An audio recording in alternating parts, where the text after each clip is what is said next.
bertemu dengan seorang ustadz, kemudian ustadz itu bilang begini. Ini latar belakang saya kenapa saya belajar pengobatan Nabi. Ustadz itu bertanya kepada saya begini, "Dok, antum yakin gak sih dok kalau antum masuk surga?" Kira-kira kalau ditanya seperti itu, Bapak jawabnya gimana Pak? Yakin gak sih Pak masuk surga? Insya Allah pasti ya. Saya jawabnya pada waktu itu apa? Yakin Ustaz, saya masuk surga karena Allah menurut prasangka hambanya. Tapi Ustaz itu bilangnya lain. Kayaknya antum masuk neraka deh. Waduh, Masya Allah kok bisa bilang begini Ustaz? Dari mana antum berpatokan anak masuk neraka? Tapi Ustaz itu cukup cerdas. Dia memberikan data-datanya ke saya. Maka saya bersyukur kepada Ustaz tersebut ya. Dia ambil pada waktu itu, mohon maaf ya, saya menyebut merek, mohon maaf. Diambil obat, ya dok. Saya nyebut merek, mohon maaf ya, Lovenox. Obat apa itu? Obat yang dipakai untuk mengencerkan darah. Biasanya diberikan pada penderita penyakit jantung, stroke dan gangguan bekuan darah. Lovenox. Di situ tertuliskan kata apa? Porsin origin. Ada yang tahu porsin? Ada yang tahu? Nggak ada yang tahu. Berarti kalau dokter ngeresepin obat apa aja ditelan semuanya nih. Masya Allah. Porsin itu isinya Pak, babi Pak. Malah di boxnya tertulis kata-kata bener-bener bersumber dari babi. Saya bilang, waduh, berarti dok kalau antum ngeresepin porsin satu pasien, antum telan itu obatnya, kira-kira ibadah orang tersebut diterima nggak sama Allah? Diterima atau tidak tuh? Tidak akan diterima dok. Siapa yang dipersalahkan nanti? Antum yang menuliskan resep. Satu. Diambil lagi obat yang kedua. Saya cerita latar belakang dulu ya sebelum saya terapi senyum.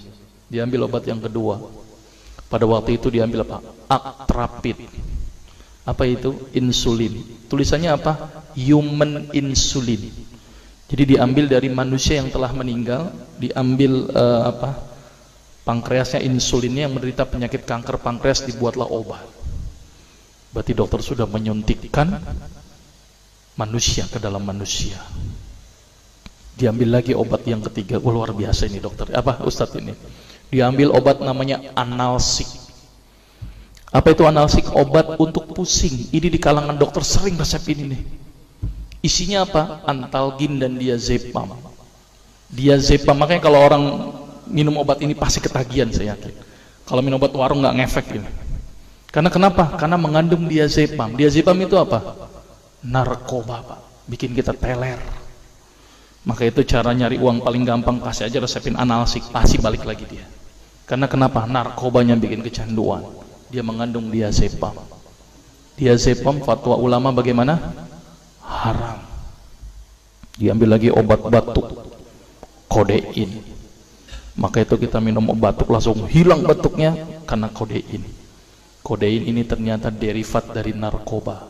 Berarti dokter sudah ngeresepin narkoba. Diambil semua obat sirup di depan saya, lihat dok, lihat semuanya. Ada nggak yang tidak mengandung alkohol? Semuanya mengandung alkohol. Sampai saya pikir, Masya Allah, berapa ribu pasien yang telah saya resepkan obat-obatan haram tersebut. Ini yang menjadi kegelisahan saya Pak. Maka itu saya beda haluan, kemudian belajar hadis, walaupun gak lulus-lulus biarin, gak apa-apa. Terus kemudian saya melihat ada sesuatu yang salah. Kenapa? Karena agama Islam tidak dipelajari secara benar. Banyak umat Islam saat ini belajar akidah, belajar akhlak, belajar fikih.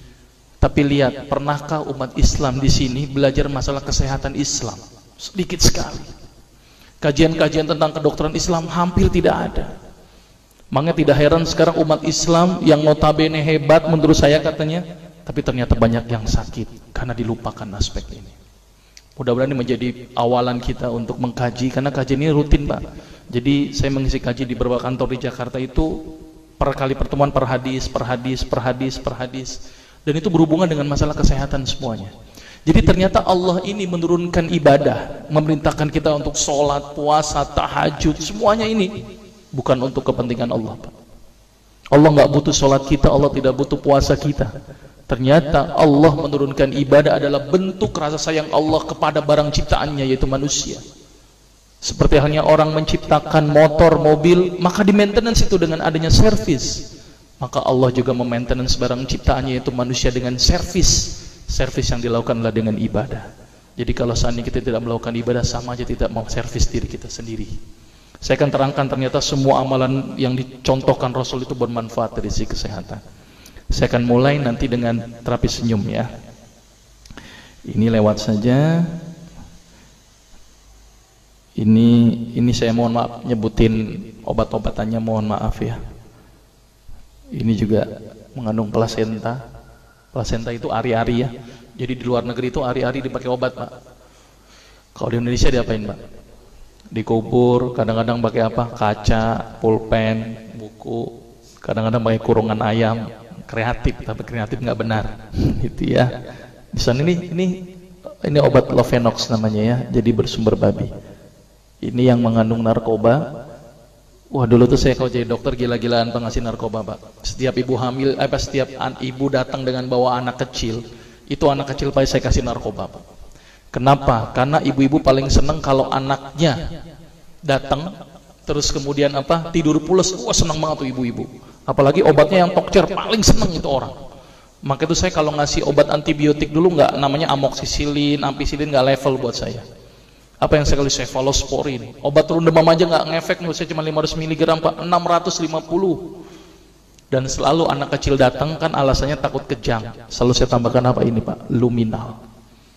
Saya dulu bandar narkoba Pak, tapi legal, resep. Makanya itu saya banyak dosa ini, mudah-mudahan ini bisa menembus dosa saya nanti di akhirat.